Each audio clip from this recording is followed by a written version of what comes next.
Amen. Amen. So alhamdulillah, so this is another transition. There's a transition life. We started the Salatu over there, then we moved down here. It's all the same thing as if we are in life. We all came to this life we live. No matter how much we stay here, we still go to another place. And then from another place, then the day of judgment will come. We started from the womb of our mother. That is a life on its own. We came to this world. The first life in the womb of our mother is Allah subhanahu wa ta'ala that is responsible for everything in here. He didn't ask us anything, but he told us to come to this world solely to come and worship him as a payback for what he has done for every one of us in the womb of our mother.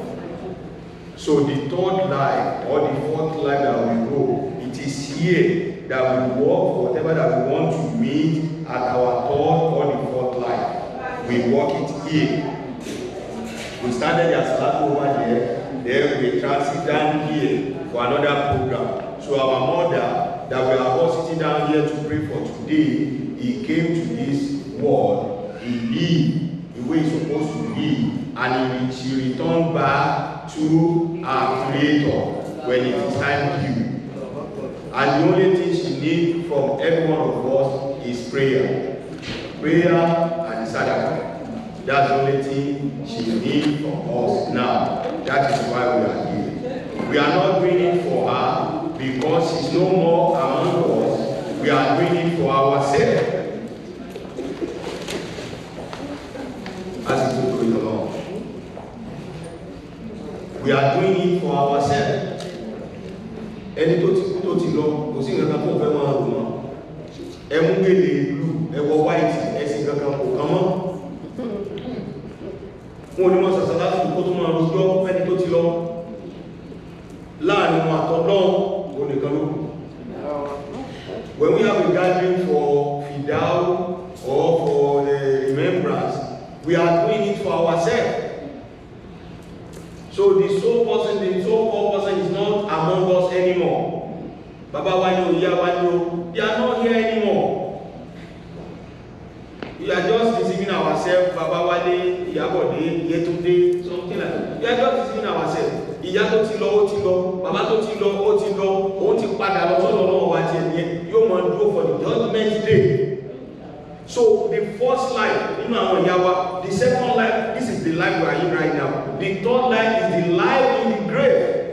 The fourth life is the day of judgment. When the people of hellfire will go to hellfire and the people of paradise will go to paradise. Where do you want to go to? Where do you want to go to? Where do you want to go to? Al-Aqunu, Al-Takassu, Al-Takassu, Kalla Sawfa Summa Kalla Sawfa Kalala Kala Muna Ilman Yaki. All of us are going to Ilman Yaki. Don't wait until that day. Wow.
It's not a mandatory for everybody.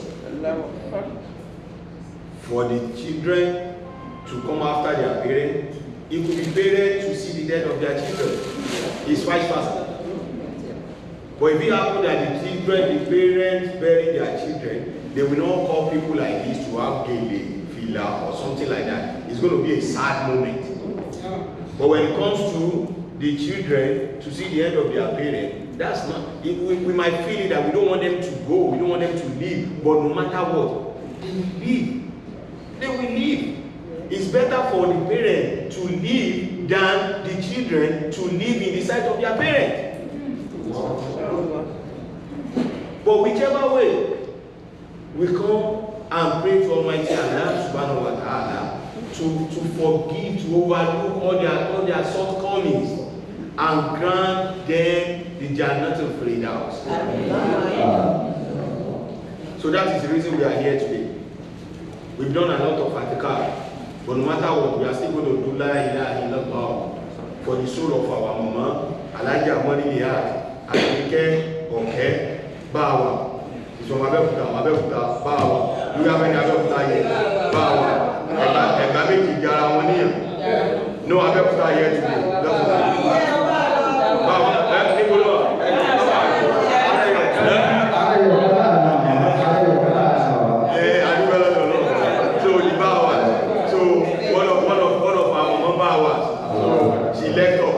She left. You know, sometimes I used to, when people left, and people will say, we regret to announce the death of our so that left this sinful world. Sinful world. So we all know that we are in the world of sin.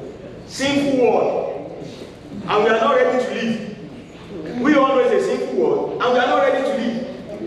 We all, when we say, Iyali Alijana, Baba Alijana, everyone wants to go to Alijana, but nobody wants to die. And you cannot get to Alijana without prayer and who is the next Alijana? Who is the next Baba Alijana? Nobody wants to raise up their hand, we are next, I'm next. Because you cannot go to Alijana except you die.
But our mother that we are all sitting here for today, to ask Allah subhanahu wa ta'ala to enlarge our hopes, to lighten our grave. So we allow all the malaika that will be coming to her, we pray to Almighty Allah to make them our friend, so that they cannot be punishing her in the place that she is right now, with the permission of all the children. So our mother survived by 4 children and 10 grandchildren. 4 children from our brother Agbeke Oke. So Eke Alex. I don't know him physically, but he sent his brother to me when we were in Saudi Arabia. Somebody that doesn't know me and they send me $1 in Saudi Arabia. So may Allah subhanahu wa ta'ala continue to be with that brother in Saudi Arabia. Our brother here, Agbeke Oke TJ. So may Allah subhanahu wa ta'ala continue to be with you. May Allah subhanahu wa ta'ala protect you, protect your family, and all the children, inshallah, and all the family. Our dear sister Tawakalitu Oyegunle, Bolaji, and Aja Sherifat Oke, Bola, and all the 10 grandchildren we have 3 here today. It is this mama that came to America to take back of them when they were all born and take care of them. They all miss their grandma. And the grandma is coming to come and witness the graduation of one of them. And Allah said, you want to go and witness the graduation, but I'm the owner of your soul. You will not see the graduation. Allahumma da'amaniya lima ataita wa la nusya lima manata wa la ta'ima wa taita wa la yafa'u. Mama proposed. The man proposed. Mama proposed. She left Nigeria and route London to say, okay, hello London, let me witness the new king. The last time Mama came to London was during the Queen regime, but Mama wants to see the king regime. Okay, let me stay 2 or 3 days in London before coming down to America. And I say, everything is going to end in London, you will not reach America. Who is next? Who is next? Allah knows. Who is next? I want to go to Nigeria next month. After Nigeria, I'm going to Saudi Arabia. After Saudi Arabia, I'm going to Swiss. After Swiss, I'm going to Germany. From Germany, China, back to Nigeria, Australia, back to America. See the plans. We all have plans. We have plans ahead of us. We have plans. So many things. Some people want to do something, they didn't tell anybody yet. So, okay, but you have it back to my way, I want to do so and so. And talent to the executive plan here to the say. Why are we running away from the God that we know is the executor of all the plans? Every majority of us, we are running away from our responsibility, and the responsibility is to worship God. Any other thing is secondary. It's up to you. You want to meet up with the standard of people around you. I want to live in a big house. I don't want to use any used car. All the used car dealer, I want to get. You want to go and get new car. You go to new dealer to go and get car notes. You want to drive a new car. That is you. It has nothing to do with your serving God. What God needs from you is to worship Him. But if you decide not to worship and be taking going after the schedule 7 a.m. to 3 p.m. it is you. From 3 p.m. to 11, you. 11 p.m. to another 7 a.m. in the morning, you. Because you want to meet up with the standard.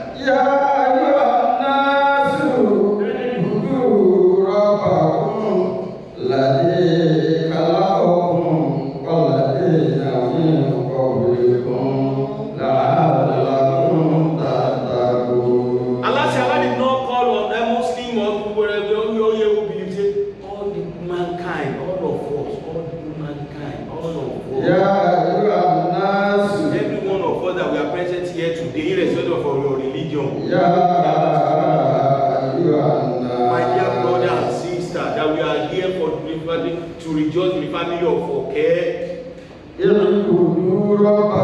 Let us worship our Lord. The one and only one. He's only one God.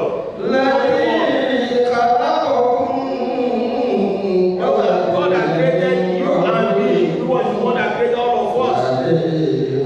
He created those before us. There were people before us.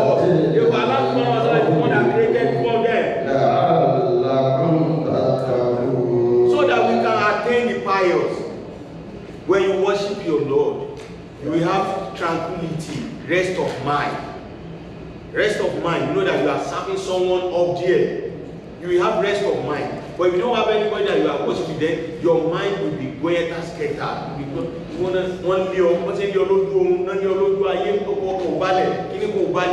do all these 3 shit at the end of the day. So then after our mother, the 4 children, we must see have our mommy to just where somebody else born them for mama. Among them is our one and only Alaja Wasila Mọ́nísọ́lá Òkè.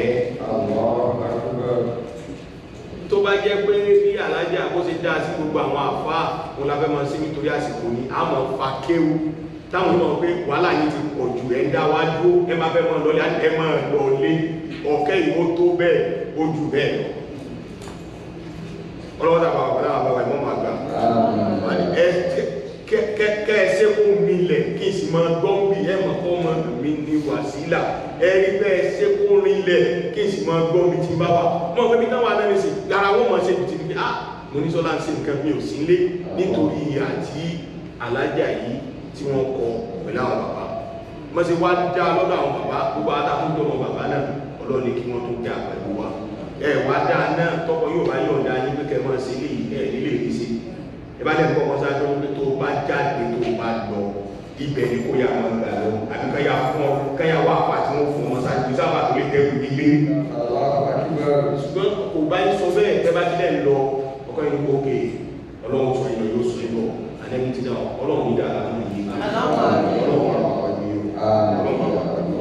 Ọlọ́run láwọn gbogbo bẹ́ẹ̀ ti ń ṣe náà ìyàwó Moriliat Agbeke Ọlọ́run bá forí kí wọn. Sàmúlà gbogbo àwọn ẹgbẹ́ ọlọ́run àwọn ọmọ àgbàlagbà ọlọ́dà kò ládàá rẹ̀ òjò kẹ́ òjò àánú òjò kẹ́ ọlọ́run sàjọmọ̀ bá wọn. Kò sí ẹni tí ní kọ́ èèyàn nínú ìkórìmọ́ mi òun ní jẹ́ àṣìṣe wọn eléyìí tí wọ́n mọ̀ eléyìí tí wọ́n mọ̀ ọlọ́run kà fún mi. Lẹ́yìn ọ̀pọ̀ dàrá mọ̀ ní àní ìjọlọ́wọ́ ní ó dára àwọn ìjẹkùn tí wọ́n sórí lẹ́yìn ìgbà tí wọ́n ti wá kúrò lọ́wọ́ sí wá nígbà ìníta mọ́ ní òkú bẹ́ẹ̀ lọ́dà wá bèèrè àkíma alex lọ́wọ́ àwọn pẹ̀lú wọn lájẹ̀dá ní ọlọ́pọ̀ gbòtì gbogbo àwọn ọjà obìnrin méjèèjì tó fún wa pẹ̀lú yínà pátápátá lọ́dà wọn sábà wà pẹ̀lú wọn gbogbo àyè pẹ̀lú wọn nílé ọkọ wọn lọ́dà mọ́jẹ̀rí wà lábẹ́ ọlọ́run gbogbo ẹni kọ̀ọ̀kan wa náà they call us to come and just be there when the celebration of life of their mother wọ́n pè wá láti wá celebrate pẹ̀lú wọn ọlọ́run nígbà ìkó wà pẹ̀lú ẹni as you all know about our religion we cannot come to your door and be knocking at your door and be telling you that ọlọ́run is your níbo ti pàdé but every gathering tabawa we need to have something for everyone to hold on that okay I went to a gathering today this is the sermon I listened to maybe it might be a turning point for some of us you never know. You might go to a gathering and just listen to a sermon that can change your life for better, and that's it.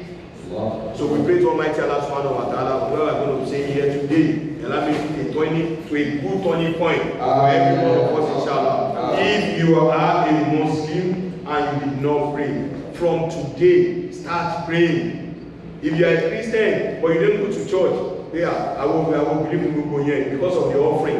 You run away from the church. Don't run away from the church. If you don't want to give the offering, don't give offering, but don't run away. Go and worship and go. But you don't go to church, you don't go to mosque. Where do you belong to? And you are doing your doing for you are not here. So where do you belong to? You must belong to somewhere. But the one thing we know is that la ilaha illallah wa man yuti illah wa rasulah faqad fawzan adil. Àwọn Yorùbá wọn ni ọ̀rọ̀ ló mẹ́rin tí ó là ọ̀run wo àti mọ́ náà ọlọ́mọ sí wa lọ́nà ní kó má dájá alẹ́ ní káwọn ọlọ́pẹ́ ọ̀run ló mẹ́rin tí ó là lálọ́sọ bẹ́ẹ̀ fún tó ti wà náà kọ́lẹ̀ tó sì yé wa dájú ṣùgbọ́n fún mọ̀mú jà wá fún mọ̀mú kí ní wá lágùn inú fún alhamdulillah. All the children will greet you. The Almighty Allah bless you. May Allah bless you. May Allah bless you. May Allah bless you. And all your cousins, everybody that they are here, may Allah bless them. Those in London, Nigeria, may Allah bless all of them. You are representing all the 10 grandchildren. So 3 of you representing all the 10 grandchildren. So that means I'm getting money from all of you. I'm getting 10. Whatever that you are giving here today is going to be for 10, not for 3 of you. For 10, so that we know that you represent so the ahead. So inshallah. So Quran 23, ayah 12 to 17. Quran 23, ayah 12 to 17. Quran 23, ayah 12 to 17. So that is our first point. To let everybody know why we are here. the reward of being worshiping Almighty Allah subhanahu wa ta'ala? And what are we looking for if we do the right thing that Allah subhanahu wa ta'ala commanded us to do? Yes, sir.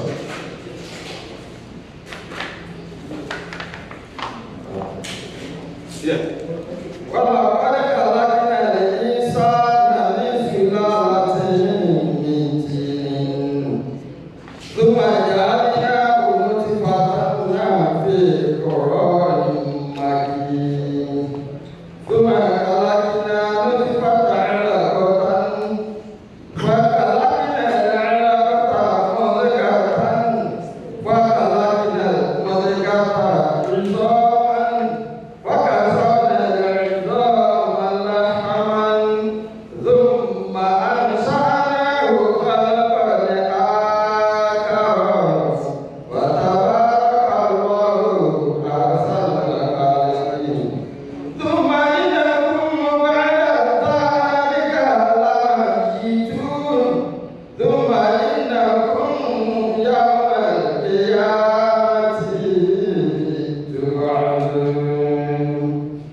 The transition of life, that is what we are talking about. How we are all created. Allah created everyone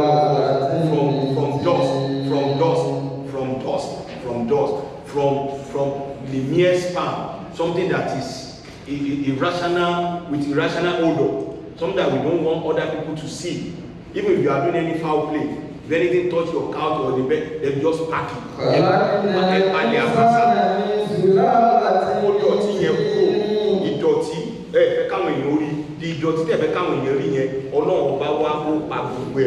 The best biochemist is our Lord. He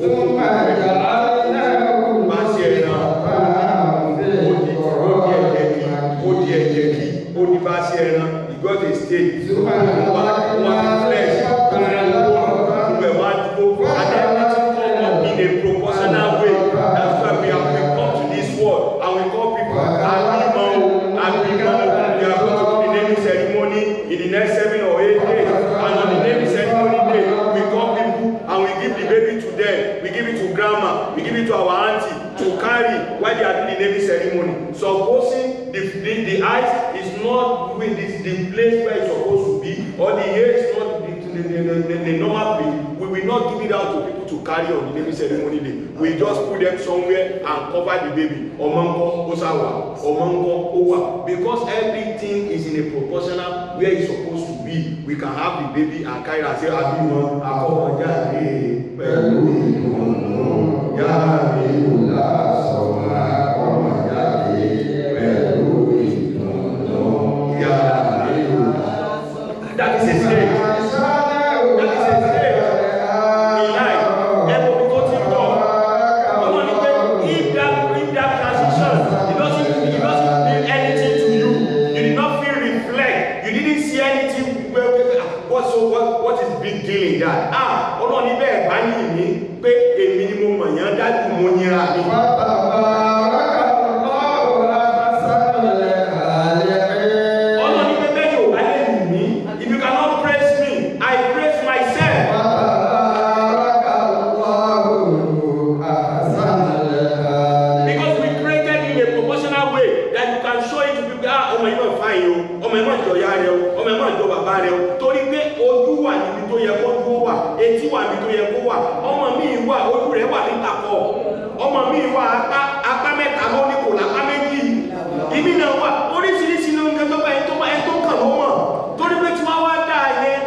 Àwọn ẹgbẹ́ yìí ti yàtọ̀ wọn ò ṣe é mọ́.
ayé tó wà ọba ó wà òkú lẹ́sẹ̀ kẹ́nìkan wá labẹ̀ kọjá ó wá nínú ẹ̀ tí màmá náà ní kọ́dún kan ó kọ́dún méjì ó pé gbogbo ẹ̀ ó wá pé 77 years ó pé 77 years lẹ́yìn tó pé 77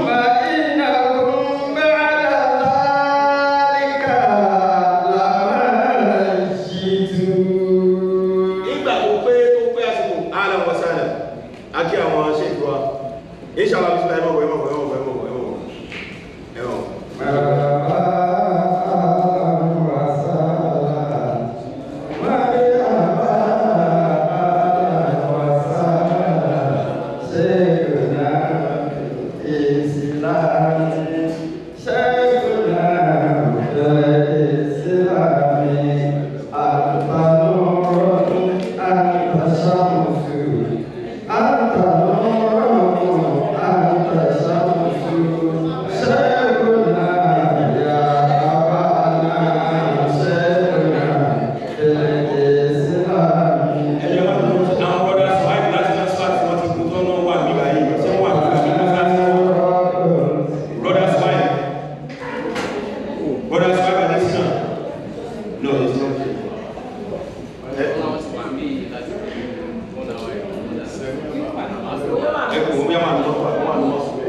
Moriliat Agbeke Oke, Ọlọ́run fún sábà gbàgbọ́ wọn.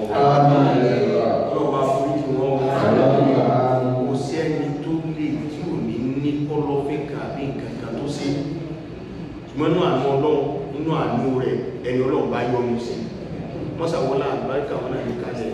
Ọlọ́run wò, wọ́n sábà forí ìyàwó yìí. Ọlọ́run bá forí ìyàwó yìí. Èyí fún wọn kan ṣàdúrà fún ìyàwó yìí. Ó ló di pé wọ́n tún pè wọ́n fún another meeting ní inú ìbẹ̀yẹ wọlé àlùbáríkà tí wọ́n ní gbogbo tàbá sọ fún àná ọlọ́run lórí ìyá ìṣàlá èyí kásáré bá ṣàdúrà fún màmá ó tó gbé wọ́n tún bọ́ sí another program nínú ìbẹ̀yẹ ìṣàlá òwúrọ̀ àtìlá.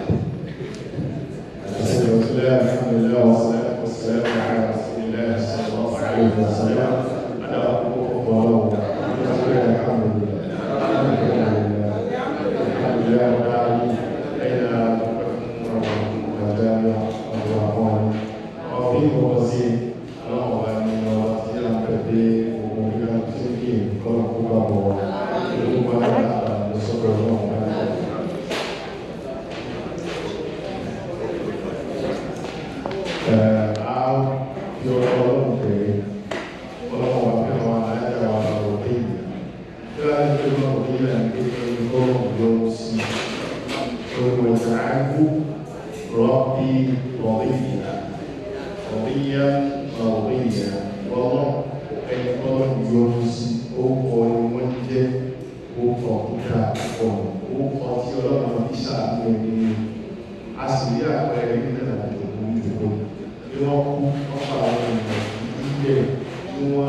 wípé àwọn ti ṣàkóso àwọn ọ̀dọ́ fẹ́ fún ìyá ẹ̀.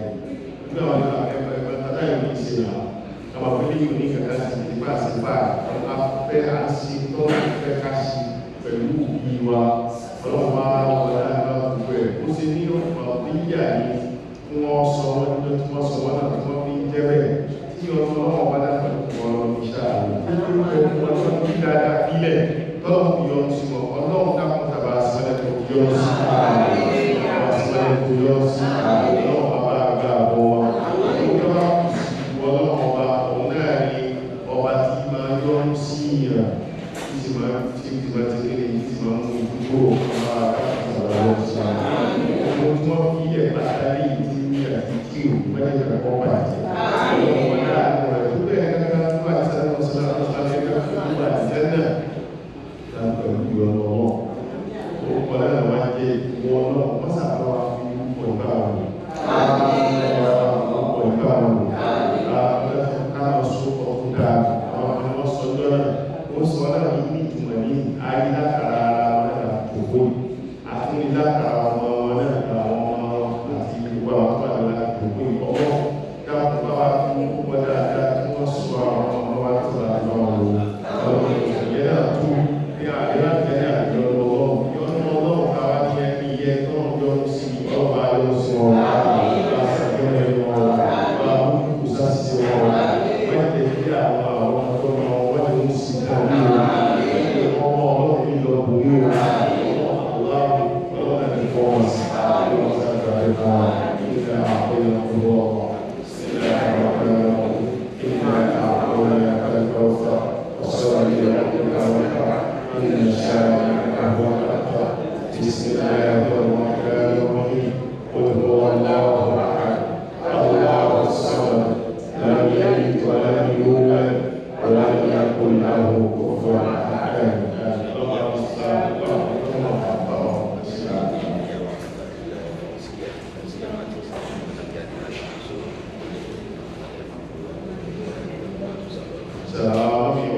So stage 1 here. The next stage is to worship Allah subhanahu wa ta'ala, which everybody has to do. But one must say one way or the other, one way or the other, one way or the other.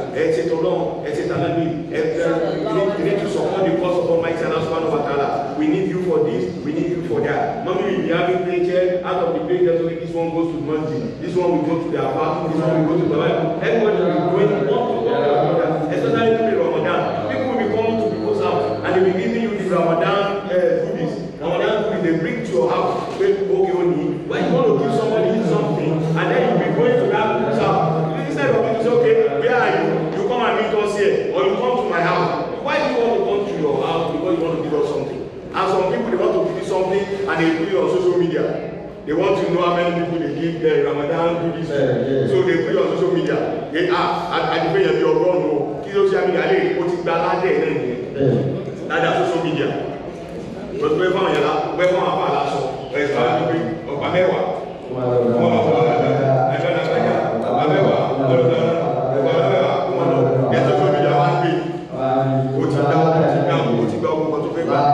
So by so doing, all these things will happen in this life. Then, Ababa Kube, we are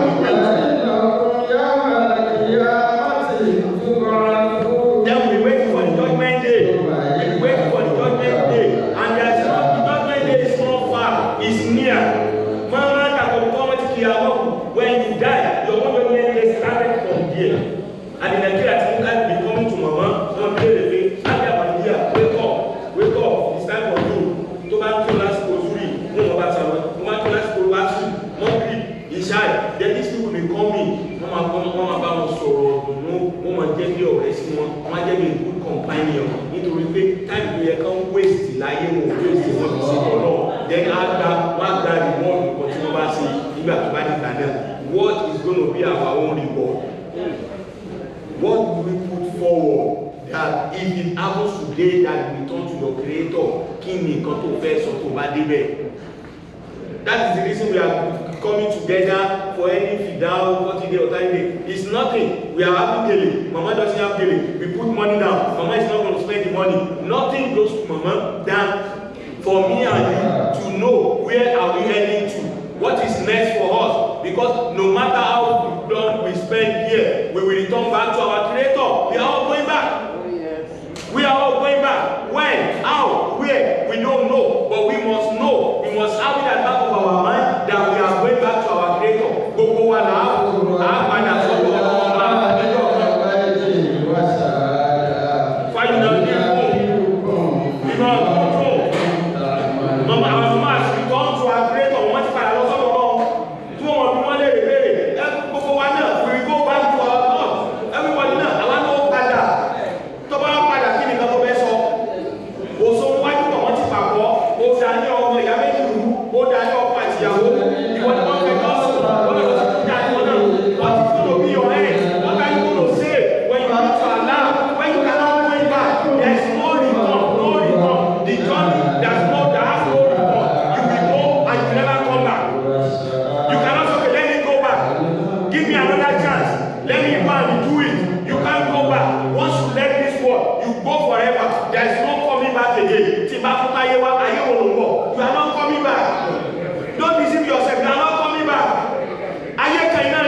It's better for you to change now.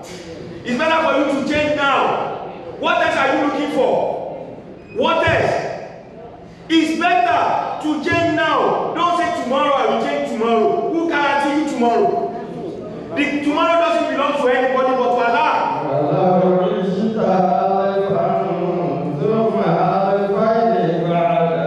If you spend, no matter how long you spend in this world,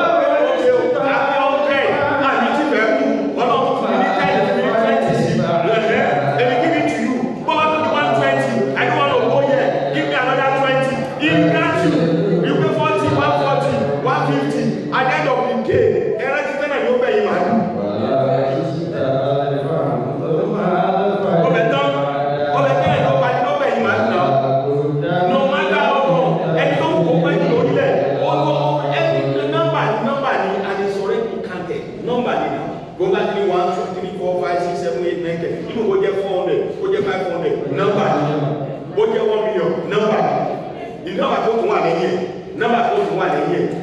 wà nọ́mbà tó kò ní túmọ̀.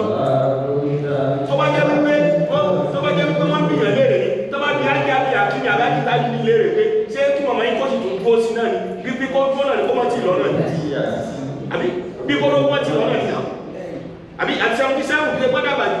Ẹyin tẹ́ 77 lọ́wọ́ àná ìtẹ́ wà ní òkú ìjà. Kí wọ́n ló kọ́ lọ́wọ́ ṣe bọ́mọ̀ pé 77 lọ́wọ́ ṣe mẹ́yìn lọ́tọ́ ní káyìn tó jẹ́ 77 bí tó wà bí lórí ikú mọ̀. He has nothing to do with age. Ó náà lẹ́jẹ̀ kẹ́lí bọ́dí wa náà mọ̀ má rò pé èmi tí mo ẹsẹ̀ bẹ̀rẹ̀ ọmọdé níjọ́lá bàdé ta ló sọ fún péèjì náà fi tò. Ẹjọ́ kọ́ wọnú metro bus kan ní ó sọ̀kalẹ̀ kẹ́yìn náà. Ẹjọ́ kọ́ wọbẹ̀ kan ní ó sọ̀kalẹ̀ ẹjọ́ jẹ́ pẹ́ wọlé kan ní omi kóun ní ọ̀pọ̀ sọ̀ tó káàkiri dé báyìí dé bọ́ sọ̀bẹ̀ kó fa kí ní irin tọ́mọ́ fà ní pé ó dẹ̀ sọ̀kalẹ̀. Ẹlẹ́bí tó yẹ tàbí kó tún sọ̀rọ̀ ganu train. Ó ti ṣẹlẹ̀ sáwọn èèyàn nínú àwọn. Ó sùn lọ nígbà tó wá gbé yíká jẹ́ wá pé hello, are you okay? Bí a ti mọ́ lọ́tọ́ pé bí àwọn right now. Bí àwọn ti wà ní orí ẹlẹ́kẹ̀ẹ́ta táwọn ti rántí pé ó ti sùn lọ. Níbi táyé tó gbàgbé. Bẹ́ẹ̀ náà lọ́pọ̀lọpọ̀ wa náà à ń sùn nínú ayé. We are sleeping. Ó dìgbà tí nǹkan bá dé, calamity bá dé, kálọ́mì tó jí náà. Ó tó wá mọ̀ wò pé níbo ló wà yìí. Tó bá rò kó padà jí sáyé tó padà jí sáyé kọ́. Níbi tó ń ti gbé ọ lọ. Ìyá wa Moriliat ó náà làbá náà ti sọ bẹ́ẹ̀ pé ọlọ́run o àwọn orúkọ amásọ́ àwọn èèyàn wípé tẹ́bá bẹ́ẹ̀ sọ orúkọ ẹ̀sọ àwọn orúkọ tó dáa ẹ̀sọ orúkọ tó dáa kọ́lọ̀ kó jọ sí wa ó tó lè kẹ́kẹ́ yá ìwá tí wa náà sí imú tí máa yí nà lírí jí láàrọ̀ bíkì rọ́ọ̀dí àtàn máìlìyà fáyìwùlì fi ìbáàdì fáyìwùlì jáde kálàlà kí tàbí bá mọ̀ tó dáadáa ní báyìí dárúkọ mọ́ ní yíyà nínú àrùn ayẹyẹ fún àwọn ẹnu bí orúkọ ya rẹ̀ tí ó kùrá ní kò sí mẹ́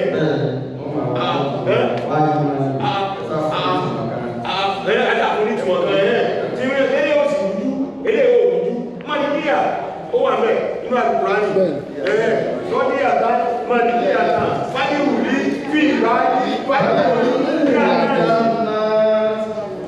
ọlọ́wọ́ ọba tó jẹ́ kọ́kọ́ wọ́n jáde ní ọ̀rọ̀ àdìjẹ́ náà ìyá wa Moriliat Agbeke ọlọ́wọ́ afẹ́sá àdìjẹ́ náà àtọ̀rọ̀ àdìjẹ́ náà fún ọkọ̀ fíẹ́ sílẹ̀ ó wà àwọn òkú wa náà àti náà wọ́n sàkókò wọn sáàdìjẹ́ náà wọ́n wọ́n lápá ń tọrọ fún ọkọ̀ fíẹ́ sáàdìjẹ́ náà wọ́n sàkókò wọn náà sáàdìjẹ́ náà wọ́n tó ti ìyá báyìí wọ́n yóò bá wọn lè mú sáàdù wà fárá ayé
buy stuff from Walmart, and he came out from Walmart, entered his car in front of Walmart, and just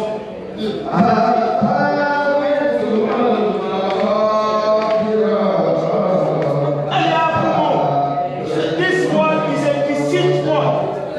He be deceiving us. He be deceiving us. Deceiving us. You didn't pray on time. When you get home to join everything together, you say, oh no, understand. You carry it over. How many of us are we do carry over?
We hear about that so many times.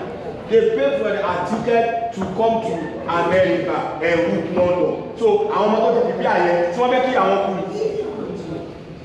mo fẹ́ kó kú ẹ máa bọ̀ ẹ ti bá tọ́ ọmọ ẹ wá witness graduation ọmọ ìyá náà sì fẹ́ kú ọya wọn retí pé ìyàfẹ́ ẹ̀dẹ́ pé tí wọ́n fi bá dé o a ní ẹwà tí wọ́n ní o olówó alẹ́mì tí wọ́n ṣùgbọ́n news wípé ìyá ti dákẹ́ sójú ọ̀nà òun àgbọ́ oríwò kúrò mo dẹ̀sẹ̀ náà ẹ̀kọ́ ni kó lè bá jẹ́ ẹ̀kọ́ fáwà tó sẹ́kù ní ṣe bẹ́ yìí ní plan ẹ̀fẹ́ lọ tọmọ mi kan ẹ̀fẹ́ lọ kìíní kan ẹ̀yìn ẹ̀ plan rẹ̀ ta ló sọ wípé bẹ́ẹ̀ ni ó ṣe after 2 weeks mo ní mọ̀ so that is how it's going to happen everywhere it's going to happen ẹ̀ tó kàn náà ló mọ̀ títí dájọ́ pé lágbájá kú you are going to schedule him àpàdà schedule ẹ̀ náà ní pé abẹ́sí brother our time sọ anything we pray for next year last one hour to make it easy for us tomorrow we schedule that we are going to bury him tomorrow ní alábẹ́ni it easy so àti schedule ẹ̀ náà gbogbo schedule tí òjò ráyè sàṣàlátù tí òjò ráyè kírun ẹlòmí ìjọba wù so our imam was telling us before we go pàdé pàtàkì pé when are we starting our salatu mo ní 1:30 ni but imam ó yẹ kẹ́ lè wò pé tí ìrùn bá wọlé ní 1:08 ó yẹ kẹ́ sún sásìkò wé káwọn èèyàn kan kíjẹ̀ mọ́ zuru ní mọ́sálásí ni tẹ́ bá ní pé ìgbà tí zuru ti kọjá ẹlòmí ò ní kí ẹlòmí ò mọ́sálásí and it's true some of us we don't pray before we left the house tabati dé akẹ́kọ̀ọ́ mọ́ salatu náà ni àti kárí ìrùn yẹn ó wà lẹ́nu yẹn pé tìlá salatu náà ni mo wá ṣe kò dẹ̀ jọra wọn ìrùn gbà salatu lọ ọlọ́run ní number 1 kó tó kà ànẹ́bì láti salatu a lè gbé ọmọ ní igbá tó igbá á fún ọlọ́run ní ọlọ́run ká tó fà nẹ́bì tiẹ̀ òtítẹ́ tó pé kẹ́lẹ́ àṣírájú àńlá ìlà wá àṣírájú àńlá Muhammad náà àtùwà rẹ̀ dáàbí ẹ̀rọ rẹ̀ tó pè lọ pé láìlá ìlàlá Muhammad Rasulullah sallallahu ó ní sọ pé Muhammad Rasulullah láìlá ìlàlá ó ní gbọ́mọ ní ìgbà tó ìgbà ọlọ́run àkọ́kọ́ kí ká tó kí àrẹ́bí ó wá tí wá tí ọlọ́run tó kí àrẹ́bí ọlọ́run àti gbogbo kan ní ọ̀rọ̀ fún ọ̀dá àtà súnmí we should all know we will come to know one of us will come to know and ọlọ́run tún ní testify lórí ẹ̀ let me let you know you will come to know before it's going to be and I know can I go back you will never go back before you come to and I know nǹkan kúrú ni èyí kábàámọ̀ nìyẹn before you come to and I know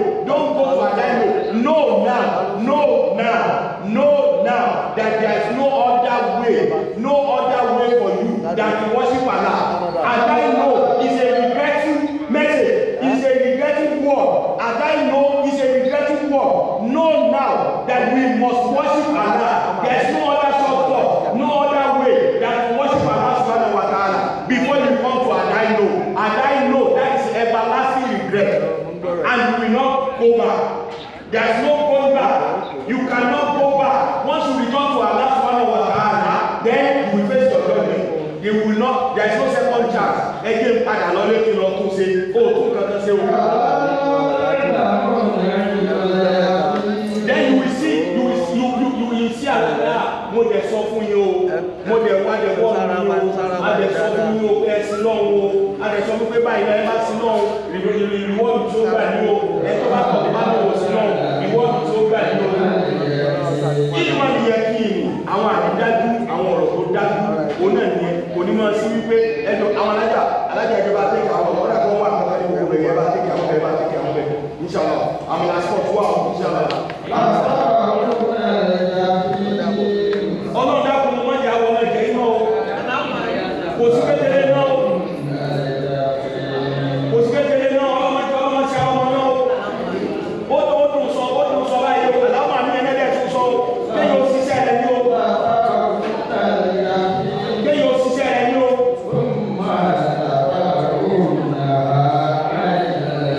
Gbogbo ẹ̀ náà wọ́n sì fi wá léèrè. O ṣe lówó bóòlù ṣe náà. Àlájá tọ́lọ̀ fún ọ bóòlù ṣe lò ó.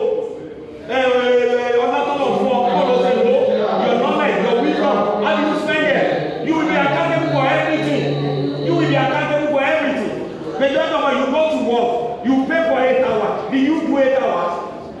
You didn't do the 8 hours. You just go to work, you just do 2 or 3 hours, and they pay you for 8 hours. And then when they ask you to come to bring something to the Allah, they say, well, I'm not here for you. I'm not meaning to tell you. Say something was saying, you won't go well. Say something was saying, you won't go well. You won't go and say, back at me, you don't go back at me. Oh, so when you get there,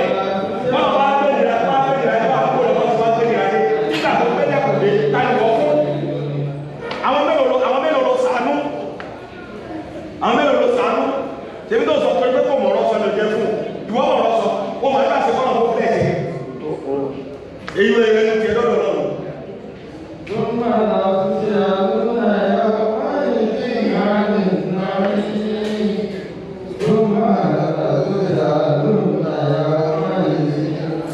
ọlọ́run bí wá lè kó láti lò pèsè ayé wa ọlọ́run bí wá lè kó láti lò pèsè ayé wa ó ká lóko pèsè ayé dáadáa ẹjá ló pèsè ayé wa dáadáa ẹjá sí dáadáa àwọn èèyàn yíwa àwọn èèyàn yíwa kápá ọlọ́run yíwa wọ́n bá ti pèsè ayé ẹ̀bẹ̀ yóò rí dáadáa sínú ayé àwọn èèyàn yíwa àwọn èèyàn yíwa kàpọ̀ ọlọ́run yíwa wọ́n gbé torí pé kéèyàn bá lọ nìkan lẹ́lómi fẹ́ sojú ayé ó kú àtọ́lọ́ tí wọ́n bá lọ lágbára àwọn tó bí ẹ̀kọ́ wọ́n bá lùkọ́ sí dáadáa má sàbòsí ọmọ làkejì rẹ lẹ́yìn ìkúrò pé wọ́n ó débi kankan wà láàbò ń dáná àwọn òní dáná lẹ́ gbogbo bá lò gbèsè ayé basic life resort rẹ̀ ò kì í dá ẹgbẹ́ gbogbo èèyàn ó gbìyànjú ẹsẹ̀ dára bó bá lè yẹ tí ò da ìwọ ọ̀rẹ́ ẹ̀ tiẹ̀ bí ò bá fẹ́ràn ẹ̀ kọ́ lọ́wọ́ fẹ́ràn rẹ̀ bó bá lè tí ìfẹ́ lọ́dọ̀ gbogbo èèyàn ó padà já sínú kòtò ní àwọn ọ̀nà tó lè ṣe wọ́n lọ́wọ́ mú ṣe bá sọ fún kò gbọ́dọ̀ àwọn bá ní lọ́wọ́ mú mi wọ́n fà wá fẹ́ni tó mú àbí ọba ẹgbẹ́ méjì lọ́mọ ádámù wọ́n lè dá wí fún kò gbọ́dọ̀ ọlọ́run máa mú mi wọ́n fà wá fẹ́ni máa mú mi ẹlẹ́nu méjì lọ́mọ ádámù wọ́n lè dá wí fún kò gbọ́dọ̀ ẹni tí ò bọ́ sọ̀rọ̀ nígbà yóò dá wí fún kò gbọ́ gbogbo tó jẹ́ wọ́n sọ pé múlá fún kò gbọ́ lọ́wọ́ jòdé bẹ́ẹ̀ ní kọ̀ọ̀kan wa ọlọ́run àti àríkà àwọn ẹni ọlọ́run owó ìjọ rẹ̀ ọgbẹ̀ àdúgbò lọ́dọ̀ rẹ̀ wọ́n sẹ́ ọlọ́run àpapọ̀ ìṣẹ́ àṣẹ́wò wọ́n sẹ́ tó jẹmọ́ ọlọ́run bí wá o torí àsìkò àdígbà lásìkò púpọ̀ ájíwà pẹ̀lú àtẹ̀yìn àti gbogbo ẹbí ẹ̀yìn ẹwà pẹ̀lú wọn fi lẹ́yìn ọlọ́run wà pẹ̀lú yìí ẹ̀sìn Islam náà bí i ṣe ìyẹn lẹ́yìn òtún pé àjọpọ àdúrà fáwọn ìyàwó ní àná Islam gbogbo tí ó bẹ̀rẹ̀ sí náà lórí ọlọ́mọ ìlú bíbá ẹmúra sẹ́sì yìí kò sọ́nà míì àbájọ́lé bí a kẹ́ni tó ẹ́ fún ní ìtẹ̀kámọ̀ àtúkọ̀ ìtọ́nà bá pè tí a ní òjẹ̀ tí a ìtọ́nà wà fún ẹni kún òlè fún á bí i àkàrí pé kìí ẹni wà gbọ́ kò sí tó mọ́ ẹni nínú wa kò náà kò kẹ́sì bí a wá sí báwo mú máìkì dání báyìí èyàn mímí ní ìlú orí èdè dání bàbá tẹ̀lé ó lẹ́yìn àwọn ojú ọmọ ojú máa ń tì í pọ̀ mọ́tí bá ti mú máìkì dání báyìí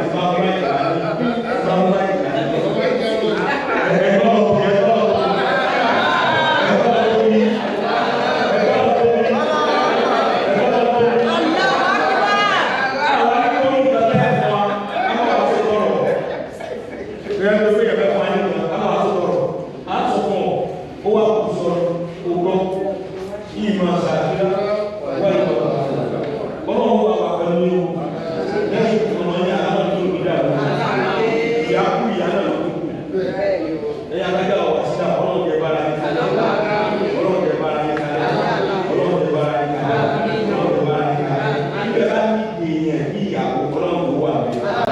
Ẹ bá ní èèyàn bí ìyálẹ́gbẹ̀ẹ́ yìí ọlọ́run ló wà bẹ́ẹ̀. Àjíwá Muhammad Bashir, BKY, King of Bloggers,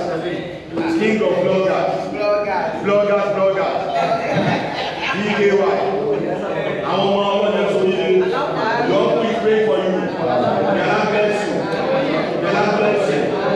Good job for all of you when you need it. Good husband for you inshallah when it's time. Good husband for you when it's time. Good husband for you when it's time.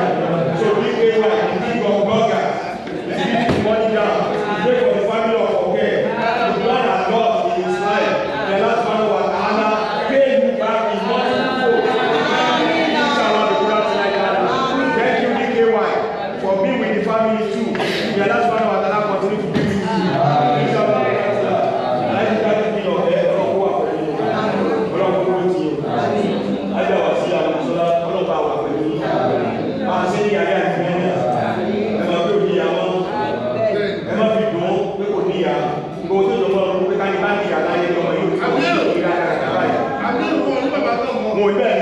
Àti ẹ̀bá tí máa ti bàbá ti lọ́gbọ́n tó gbogbo tó jọmọ́ ló pé àìsíwá ní àmì láyé mọ́nà nígbà àtàkó wà ní wà kò ọlọ́mọ sí látàkó gbogbo tó jọ pọ́ sí ìyá kó máa sún kó pé àìsí àmì láyé mọ́nì jẹ́ bá wà láyé tí gbogbo bá ọlọ́mọ ìgbòdé bá yẹ bá ayé kalẹ́ yẹ bá ayé sí èèyàn Jésù ọ̀nà kọ́sà ìyá mọ́jọ́ láàrin níwọ̀ ilé tó bá láàrin sí lé òkú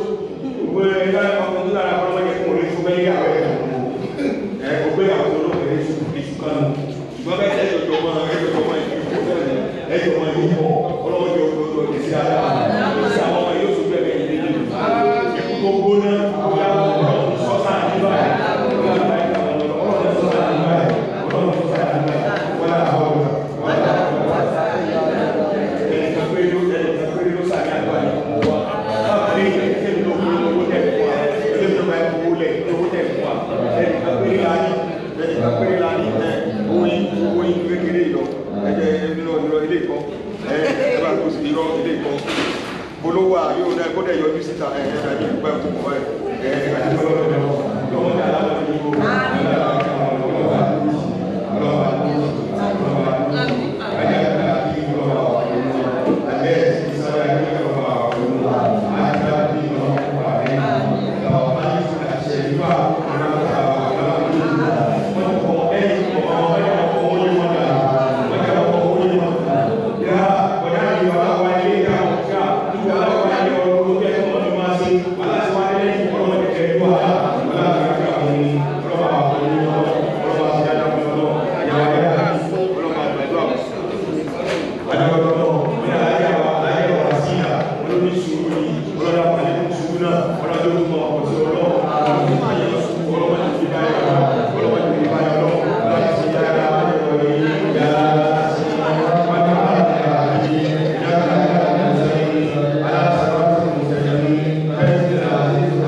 dúró tì yín bí ọlọ́run ṣe ní kí á dìwà TJ káwọn dé sọ́dọ̀ tí ń tẹ́ fọ̀nà wọn tẹ̀sí wọn lọ́nà bẹ́ẹ̀ náà ni DKY náà ti dọ́ sọ́dọ̀ ọ̀kẹ́ táwọn ọ̀kẹ́ náà sì DKY náà lọ́nà ẹni pé dáadáa tẹ́yìn ṣe ibi tó ti ń sàn bọ̀ látòrí tí dọ́dọ̀ ọ̀kẹ́ náà wá gbé sórí DKY ọlọ́run kí dáadáa yín kó wọn lọ àti brọ́dá Jimmy ọmọlé gbogbo wọn òun náà ni wọ́n wà bí DKY ó ti mú owó láwá ó ní gbogbo yín ọlọ́mọdé kọ́rọ̀ yóò dàrú ìyá àgbèjì godmother ìyá àgbèjì ẹ̀yìn godmother Madam Stella ọlọ́dà kò wà pẹ̀lú yín Madam Stella ọlọ́ba wà pẹ̀lú yín ọlọ́ba dúró tì ọlọ́run kó sí dáadáa fún báwa awẹ́ ní ẹ̀yìn máa mú wọn ìyàwó ti bí lẹ́yìn ẹ̀bá kí wọn dáadáa tí ó bá wúdá má lè ní ọmọ lè lé sàbí tí ẹjẹ́ sàbẹ̀rẹ̀ ní Èkìtì ọmọ ọ̀nà kanáà náà ọ̀nà tí godmother ní ọmọ Stella ìyàwó ọlọ́run àwọn pẹ̀lú ọlá DKY king of bloggers oná ló wà ní àná wa ọwọ́ ló ní wákàtá kan tó fẹ́ dá ìṣàlá wákàtá gbé láti máwọn bloggers ìṣàlá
Agbeke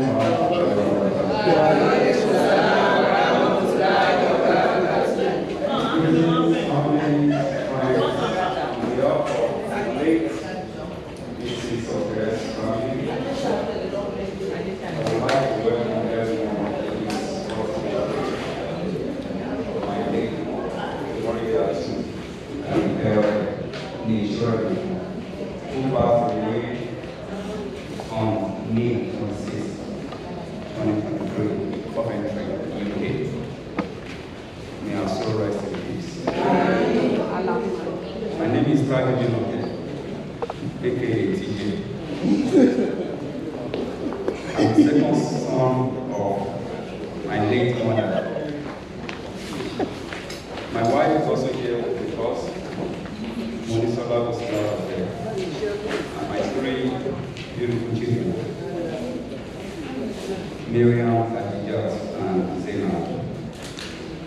Families and friends, life is a song. Sing it. Life is a game. Play it. Life is a challenge. Meet it. Life is a dream. Realize it. Life is a sacrifice. Provide it. Life is love. Enjoy it. I remember my mom's unconditional love for everyone that crosses our path, starting from our love from our late father, Agbeke Oke, who left us 22 years ago. May our soul rest in peace. The memory of our mother is one of happiness throughout our life.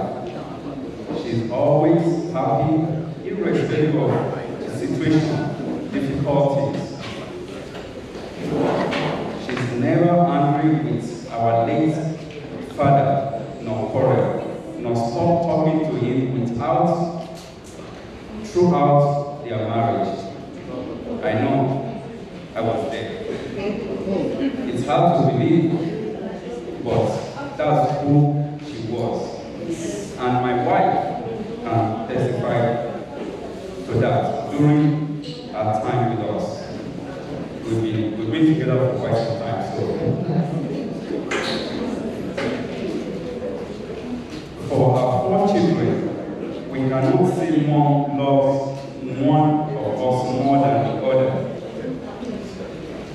Whenever we are naughty or doing something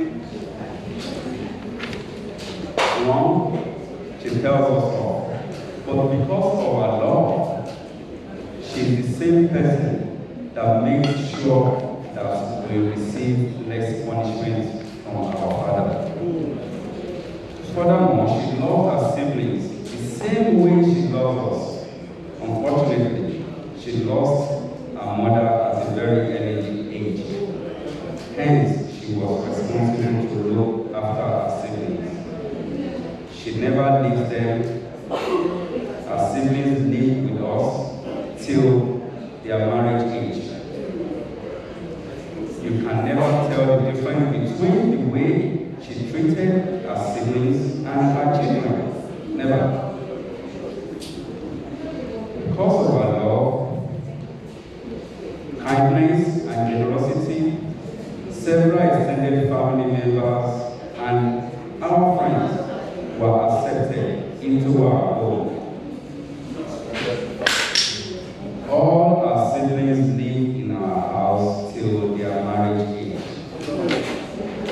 Some of our friends also live in our house till they get married. I cannot count how many. Mommy accepted everyone. As a child, gave everyone abundant love and affection. My best friend, Jimmy Omole, is here today. Created a WhatsApp group when Mama passed away. The WhatsApp group was called Extended Children of Late Mrs. Moriliat Agbeke. We have like 5 or 6 of my friends on those groups. And those are the ones constantly they live with us. My mom fed them day and night. We gave them shelter. These are my friends that my mom fed and stayed with us. For me, she was giving us an important life lesson, which is always love one another. Whenever we speak, she always says, don't fight with anybody. Love your brother, love your sisters, love your wife. Don't fight with your friends. Love your kids. Give them food. Anytime she talks to the grandchildren, she always says, how is your friend? How is your neighbor? How is your teacher? How is your school? How is your parents? Even though I'm right beside her. And those are our words. What our mother leaves behind is not what we engraved on our headstone, but what is moving in our lives and lives of others. There is a saying that those who love never truly leave us. There are things that death cannot touch. We are a beautiful soul as being. There is a trail of beautiful memories. There are so many memories of our mother, not just for families and friends, but by everyone that crosses our path.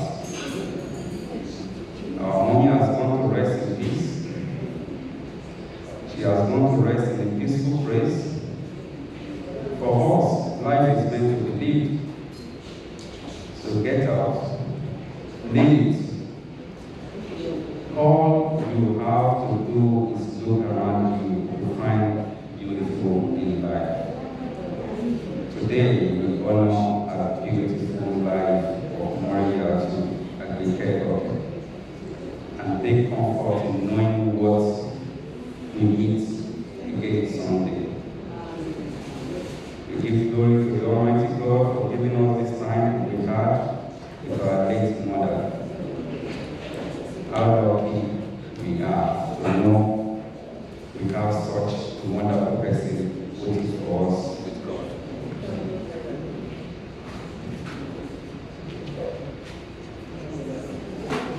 Her death was sudden.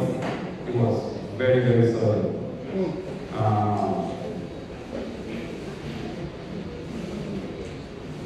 Like everybody knew the story. I mean, she was supposed to come here to celebrate with my daughter's graduation, and said, okay, instead of her coming here straight, she should stop in London to visit the other grandchildren before coming to US. It's four of us. I'm number 2 in the family. My brother's family lives in London, but he works in Saudi Arabia. My other 2 sisters live in London, so I'm the only one here, of course, with God. And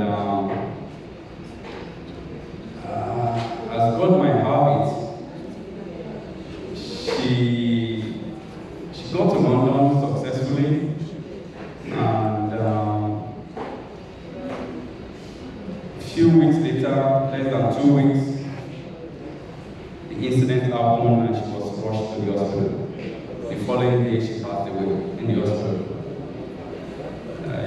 I thought I had experience of someone losing loved ones, but that was 22 years ago, but things have changed. When I lost my dad, I cried, I wept, I was a little bit young, but now I thought, you know, the experience is still there.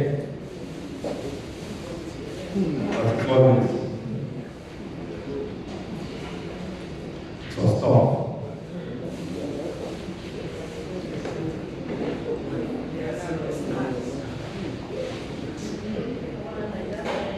Luckily, I had my wife with me when he called us. Even though we did not sleep throughout the night, we kept calling them, how is Mama doing?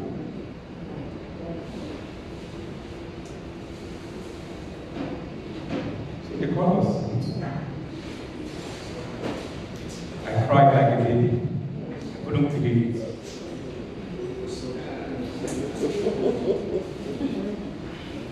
I cried. But Allah knows the best.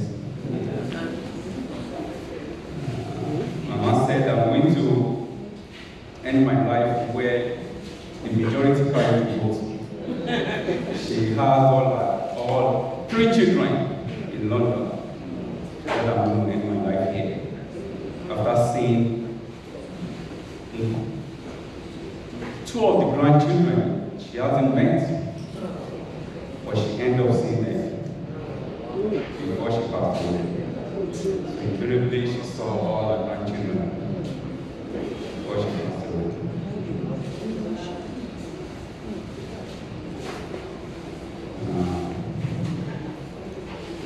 It was a sad moment for all of us. Very, very sad moment.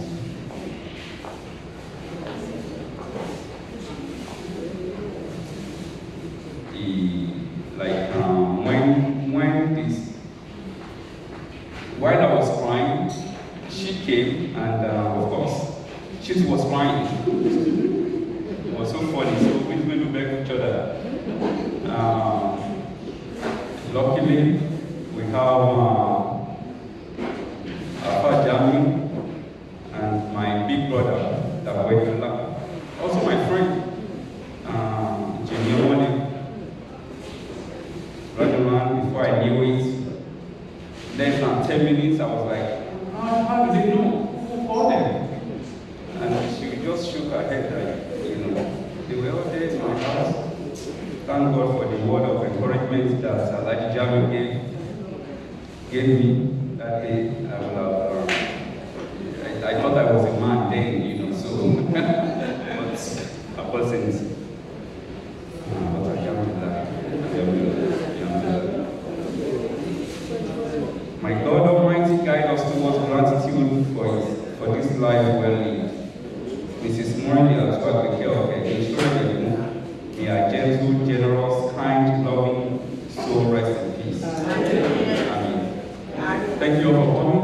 I really appreciate each and every one of you. Thank you for Nigerian Muslim Council.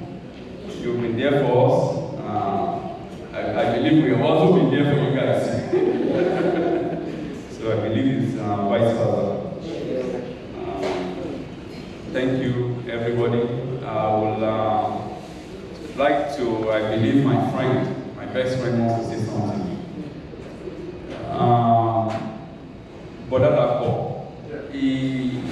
When I came to this country, he came to pick me at the airport with his wife. So I stayed with him for a few months before moving to my own apartment. So, and also, Bodadapo is a friend, family friend. He went to the same school, Osu State University, with my senior brother. They were roommates for 3 years. So they were in the same university for 3 good years. His immediate junior brother was a friend of mine. He used to be in the Navy. When he still rest in peace, we lost him quite some few years ago. And I believe what other person wants to say quite something to your knowledge.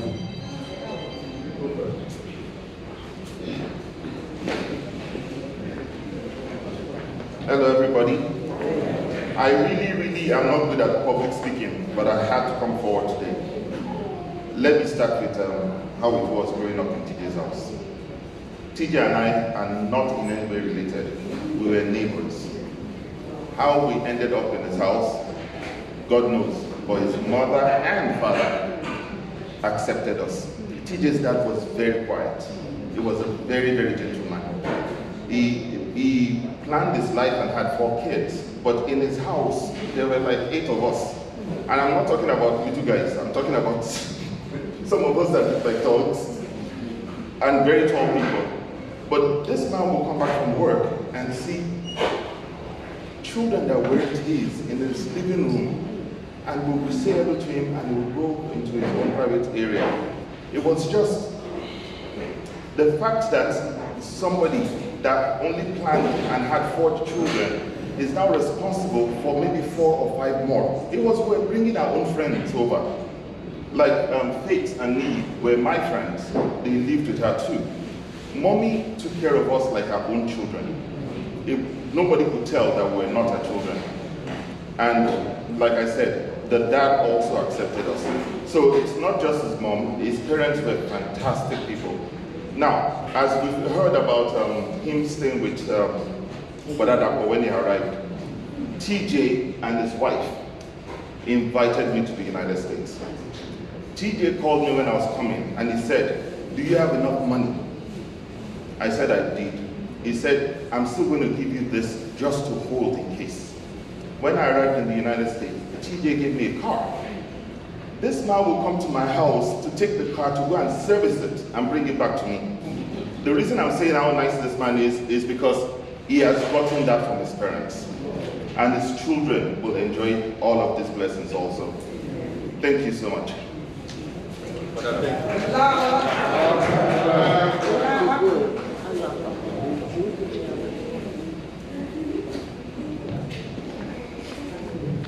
Good evening, everybody. My name is Agbeke Oke. When I married my wife, money and well, so I have not immortal life. So I adopted so Agbeke. So when we gather like this and we're able to say a few words, it's very important. Yes, we can all relate to somebody being here, making a way for another person, and living with somebody. But then, of course, I believe everything has been ordained by God. When TJ and Oni won their lottery, like you said, I'm best friends with Akim. I'm talking about mommy now. When it's Ilea, we lived in Victoria Island. They were Onile area. We'll come, all I need to do is call my parents, and they will stay there. And then daddy would like the driver to take us back to Osu. So we became very close, best friends. And when TJ was coming, he said, Bob, and he told the according to the disappointment. I just got him back in there. So we said, why not? But let me tell you today, TJ, you and Moni were defensive. People have come to live with people and then they will fight. And then they will be able to stand up like this and say good things about them. You guys came to our lives, you lived there. I even believe Banker was conceived in my house. I think so. Because almost immediately, the Moni's belly started protruding. But to go back to Mommy, we were able to go home. We were in the same Lagos, so we just call our parents, Wale. This woman was taking care of us, and then when it's time to go, like it's our own daddy, we line up, daddy will give us money will back provisions for our children, and all the children that came with them to their house. So the tribute is actually to Mommy. Daddy was such a gentle soul, but everything you see, TJ, gentleness, being able to help people whenever the need arises, God from the Spirit. And may the soul of the departed rest in peace. And TJ, we are thankful today. It's not the other way around. It's not you. It's not that you are the one going before Mommy. Mommy came, had 4 of you. All 4 of you about our life to bury her. We give all of the glory to God. All the glory belongs to God. God can use anybody. If somebody is coming to live with you, you don't even know the kind of foundation you are laying for yourself. So please, whatever we can take away from here today, let us love one another unconditionally. This has become my younger brother, even though I'm best friend with his brother. But you know, everybody in this Maryland knows, they see me, they see TJ, or vice versa. I thank Moni for loving him and his beautiful children. Every time he I like to tell you of his people. He will pretend as if I'm the one that fight. We are brother for you. I think what no one. But sit down, thank you for the respect that you always give to me. And I appreciate it. God bless you. May we all live long, so like 100. And all your children will do well in your sight. Become grandchildren. And if it's not time for you to go, maybe you're 100, become great grandparents. Thank you, everybody. Thank you. Thank you. Yeah.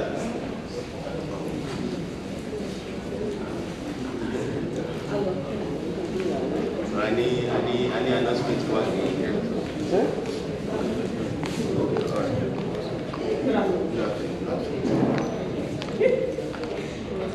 Sorry. My people are laughing. Good afternoon, everyone. Sorry I'm late. I'm glad I came here on time. So what do we say about Mommy and this amazing landlord? I call him my landlord. The joke is between he's the only one who is a landlord in America. So Moni Wosila, that's what we've known her name to be. We met when I was probably 17 and she was 18. We all went to jam lesson together and my landlord as well. So we come way back over 32, 33 years. We met at the jam lesson in Adini Jones. She was always so quiet in class and I just got drawn to her. And since then, we've been sisters. Her mom took me in, her parents took me in as their own. From jam lesson, we'll go to her mom's shop and spend the whole day there. And TJ will be there with us. Jimmy, Moni's brother, we spent the last 32, 33 years growing up together. And I remember when I got married and I was to have my son, as soon as I became pregnant, probably the first month and I told her I was pregnant, the first thing she said is, you need to come to America to have a baby. She did everything possible. And when I got to the embassy and they denied us the visa because they said we were newly married, I will never forget. On our drive back home, I was crying, and Moni is hard for me to call because it was Wasila. She called me and the first thing she said is, I always tell people I have 2 Muslim friends who are greater and better to me than 200 Christian friends that I have. I make bold to say it everywhere. I say it everywhere.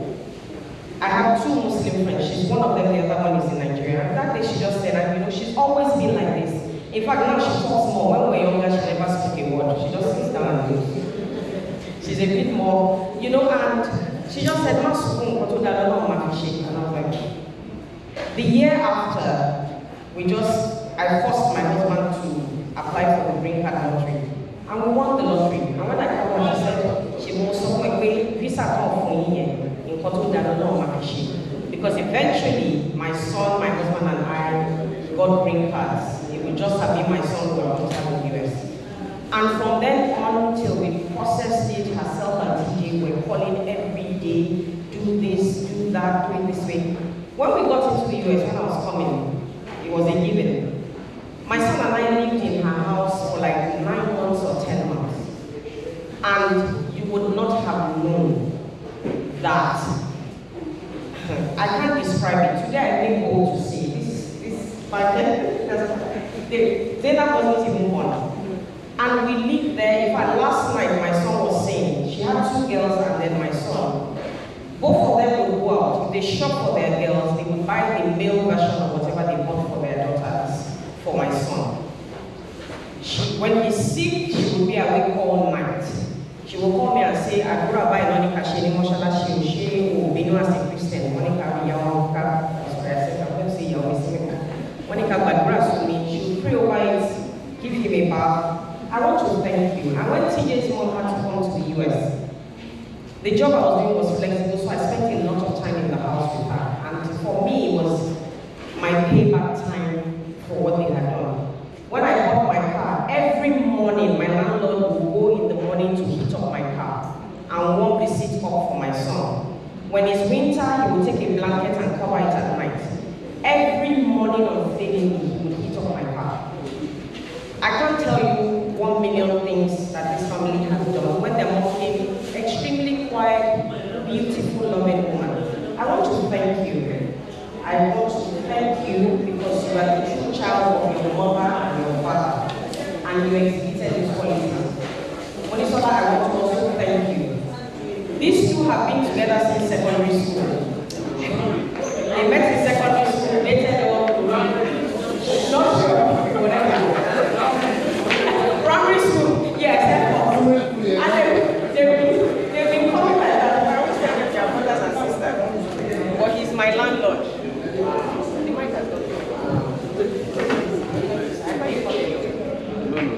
You know, at Banker's graduation, when I passed, money is very quiet, but I'm a big mouth. I started screaming for landlord. So one of his friends said, she was always saying, she don't need landlord in America. He said, oh, you are. Because, so I bless you today. Our wish is that she would have been here longer, but we thank God for the life she lived. That life she had also sown into you. He would, I can't tell you the things that this man and his wife do. The least I can tell you is that he woke up every day, he would hit my car, everything I applied for in America, he drove me there. If my car broke down, he would come. It's amazing. God bless you. Your mother's soul will rest in peace. And that legacy will pass on to your children. Amen. Your wife is my sister, she's amazing. So I'm representing the family on behalf of Alaji and everybody. Thank you all for coming.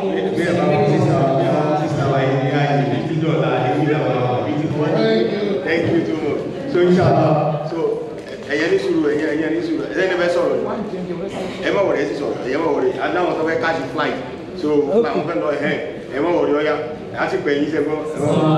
Wa alaikum assalam wa rahmatullahi wa barakatuh. The Almighty Allah grant mother, the Almighty Allah grant her the highest place in Al-Jannah.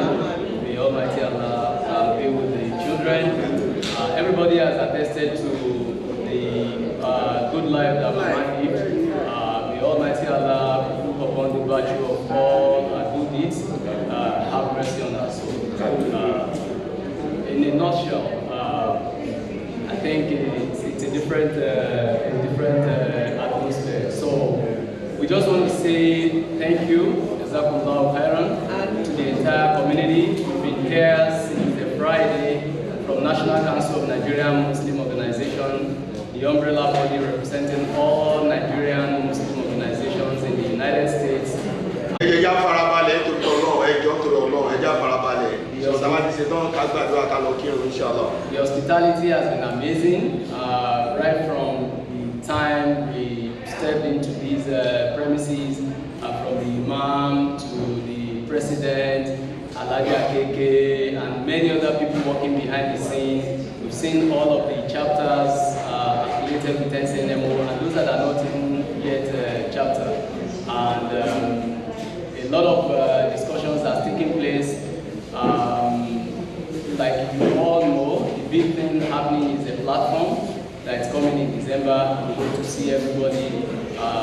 NMC Brentwood is hosting, but we do know it's with the collaboration of all the other chapters here.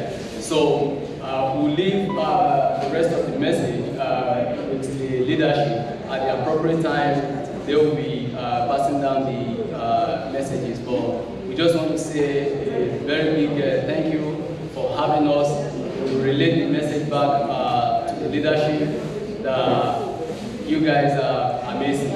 Jazakumullahu khairan. Assalamu alaikum wa rahmatullahi wa barakatuh.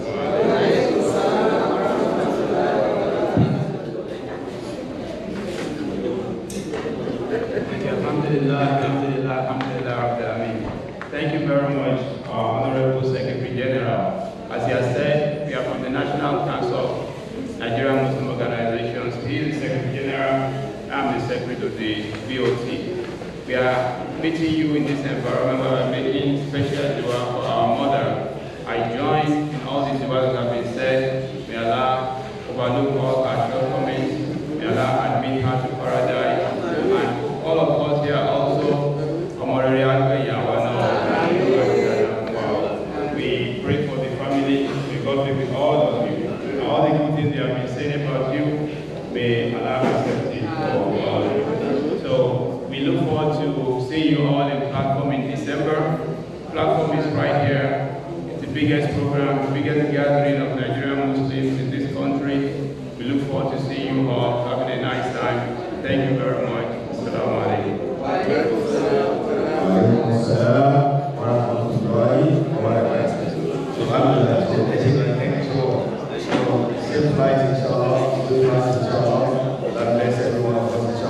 So alhamdulillah, so inshallah, adúgbò ní ọ̀dọ̀ ọlọ́wọ́ wa, so kò sí tó ń jẹ́ ìpàdé yálà mọ́lá, okay, so inshallah, adúgbò ọlọ́wọ́, so yálà mọ́lá, ṣé ẹ̀yin náà bẹ́ kí àwọn ènìyàn?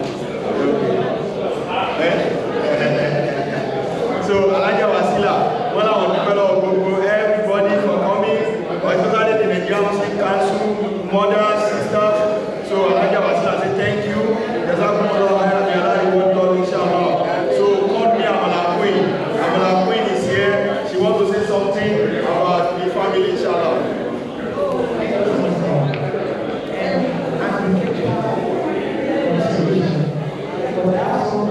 Ẹgbẹ́ Amala Queen, o.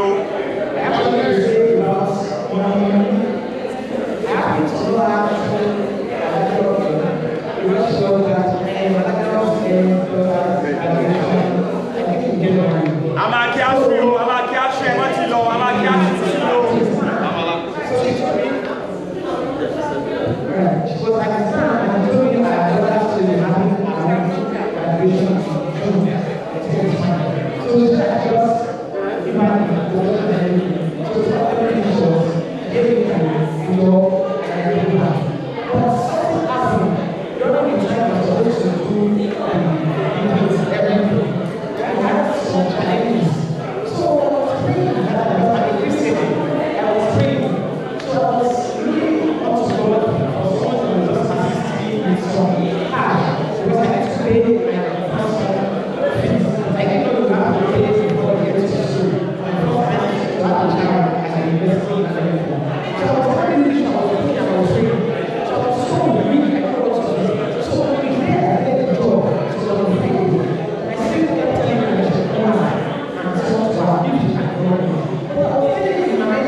Shola, because next man runs in one that because you need Bumi and I know Bumi and Shola. Big dollar, I know. Big dollar, Lorraine. Big dollar, I know. I like your outfit. I know. Outfit, go ahead. Outfit, I know. Tell her I said hi. Nice to see you. I know. I know.